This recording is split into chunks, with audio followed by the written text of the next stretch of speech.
Bon,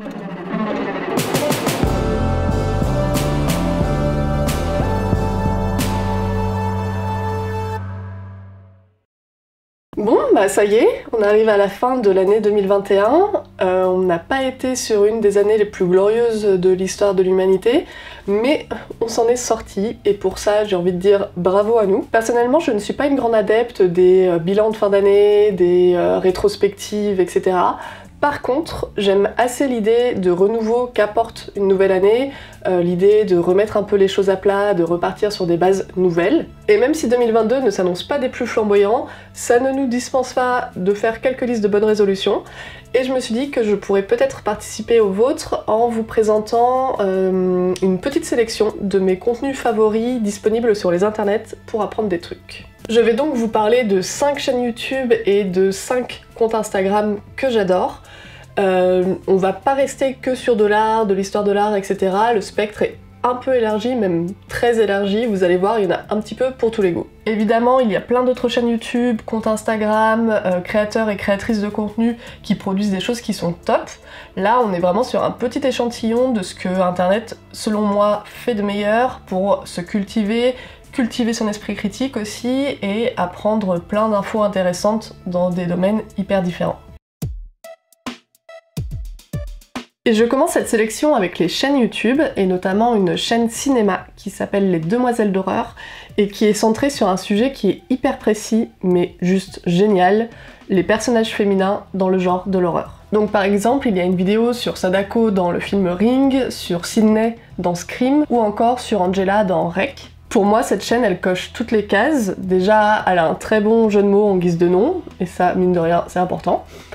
Une charte graphique vraiment chouette, le ton est dynamique, et surtout, le sujet est original et passionnant, et il permet d'avoir une nouvelle analyse et une nouvelle approche des meilleurs films d'horreur à travers leurs personnages féminins. Donc sur sa chaîne, Judith propose un nouvel éclairage sur le cinéma d'horreur, et en plus récemment elle a un peu élargi ses contenus, elle propose par exemple des interviews de réalisatrices qui travaillent dans le genre de l'horreur.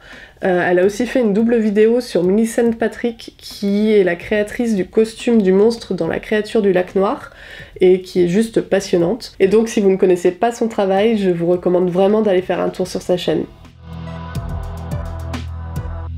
Je continue avec une deuxième chaîne cinéma qui est sobrement intitulée Cinéma et politique, avec un ton et une approche qui sont très différents de ceux de Demoiselles d'Horreur, mais vraiment tout aussi passionnants. Donc Cinéma et politique, comme son nom l'indique, propose des analyses politiques de films en les replaçant dans le contexte social et politique de leur réalisation et de leur sortie. Par exemple, la chaîne propose une analyse du film L'Inspecteur Harry avec Clint Eastwood, dont les effluves conservatrices collent parfaitement avec la présidence de Richard Nixon. Personnellement, j'ai adoré sa vidéo sur les enjeux politiques assez inattendus dans le genre du western spaghetti, ou encore celle sur le contexte politique et social explosif en Italie au moment de la sortie du film Enquête sur un citoyen au-dessus de tout soupçon. C'est une chaîne qui produit peu de vidéos si on compare aux rythmes qui sont imposés par YouTube, et en fait je trouve ça hyper chouette parce qu'elle a fait le choix de, au contraire, prendre son temps avant chaque sortie,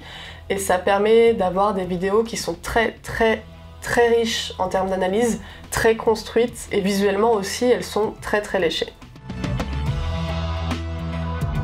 On change radicalement d'ambiance avec ce troisième favori, puisque je vais vous parler du Bizarreum, la chaîne YouTube qui s'attache à vulgariser la mort.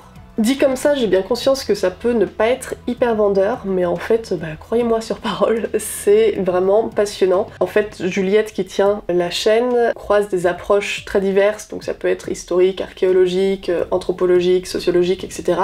autour de la mort pour en fait proposer de nouveaux angles et de nouvelles façons d'aborder la mort qu'on ne connaît pas ou dont on n'a pas l'habitude dans nos sociétés. Et ce que je trouve très intéressant, c'est que si on y regarde bien, la chaîne est moins consacrée à la mort que à la façon dont les vivants prennent soin de leur mort à travers l'histoire et à travers le monde. Et en plus, il y a une diversité de sujets qui est abordée sur cette chaîne qui est vraiment folle.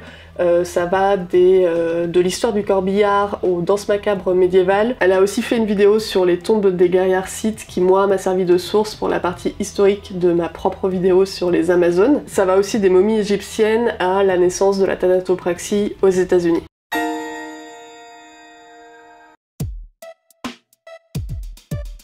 4e favori, une chaîne YouTube sur l'agriculture et la permaculture.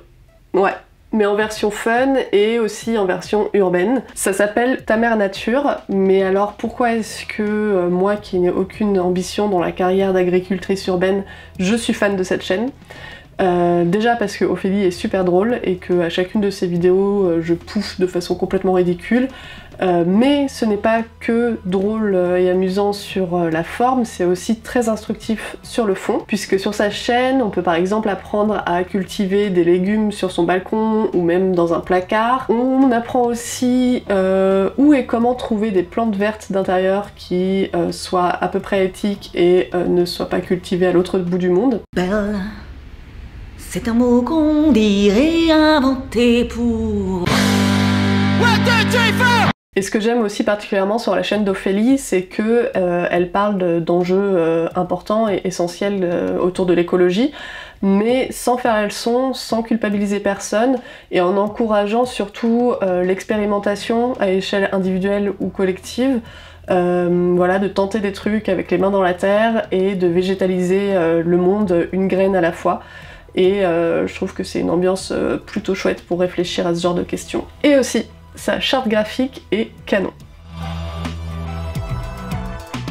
Dernière chaîne YouTube dont je voulais absolument vous parler, c'est celle de Histoire Crépue, qui est tenue par un artiste qui s'appelle Sunboy vrai nom, et en fait dont je connaissais le travail artistique avant de découvrir qu'il avait aussi un travail de vulgarisation sur YouTube autour de l'histoire coloniale et de ses ramifications contemporaines. Comme il le dit lui-même, le but de sa chaîne ce n'est pas du tout d'effacer l'histoire coloniale, mais au contraire de mieux la connaître et de mieux la comprendre surtout, pour mieux appréhender les actualités contemporaines. Pourquoi parler d'histoire coloniale ?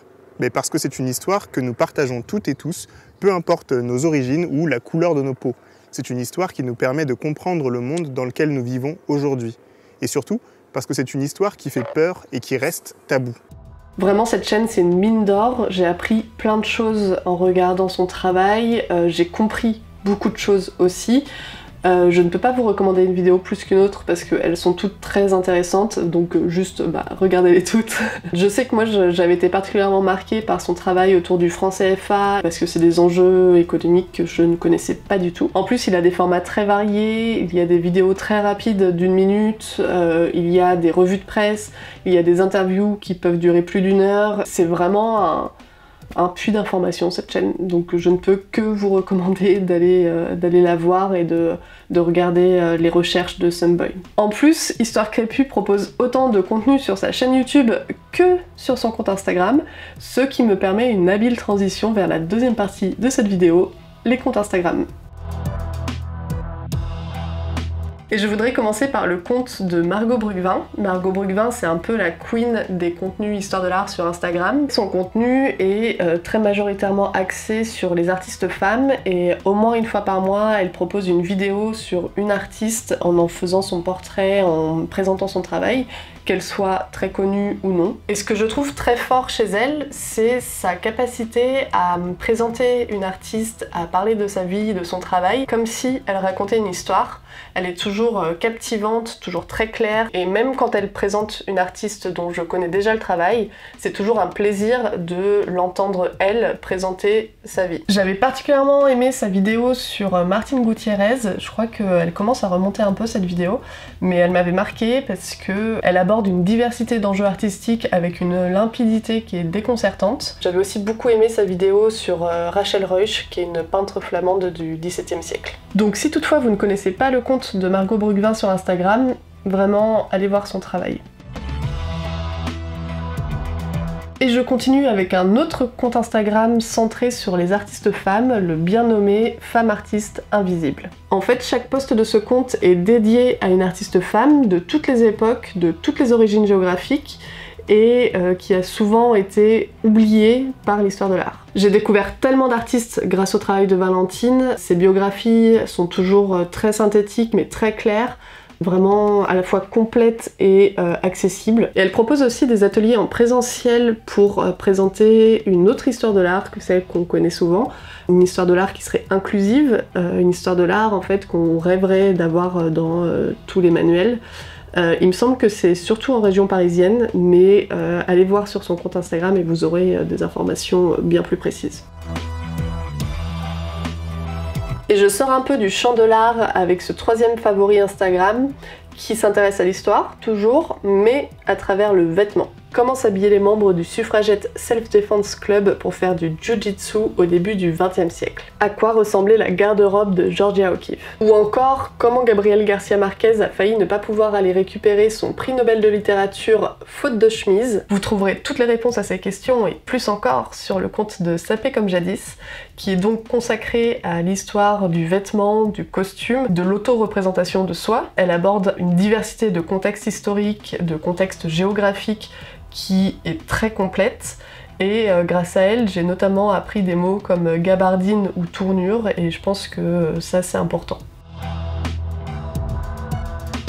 Puisqu'on parle de vêtements, je voulais vous parler d'un conte qui n'a rien à voir avec l'histoire pour le coup, mais qui n'en est pas moins intéressant, c'est celui d'Is No Good. Derrière ce nom se cache Céline qui consacre sa plume à la mode éthique.